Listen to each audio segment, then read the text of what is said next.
Alright mga idol, magandang hapon. Ayan, dumating na naman ang ating isang battery na order. Ito isang 100Ah LiPo 4 battery mga idol ni Gentai. Ayan, unbox tayo mga idol. Alright, tingnan natin kung yung unang order ko na LiPo 4 battery Green Energy. Ayan, ito isi-series ko. Ipaparallel ko dun sa ating setup na 1 kW mga idol. Alright, open natin mga idol . Yan. Yan. Bagong-bago yan sa mga idol. Yan. Kompleto pa. Yan. May mga tools na rin siya mga idol. Yan. Kompleto yan. May manual. Parang ang problema kasi dito, magkapareho lang sila ng manual yung ating in-order na Green Energy battery. Yan. Same din silang, pareho din silang may nut at saka may bolt at saka may tawag dito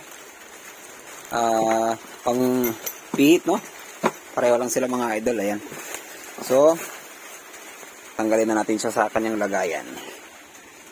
Ayan. Alright, ito lang mga idol. Tanggalin natin siya. Ting Gentai battery. Ayan. Kasalupin pa yan, pareho talaga yung sa ating in-order na part. Buti natin kasi mabigat. Iyan. Ayan na. Bigat.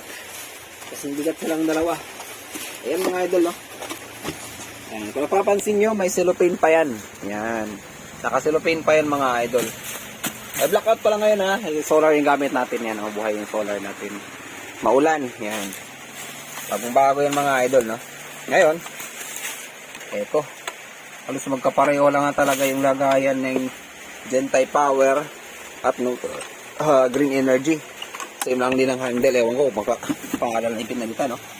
Ayan, ito yung specs. Ito yung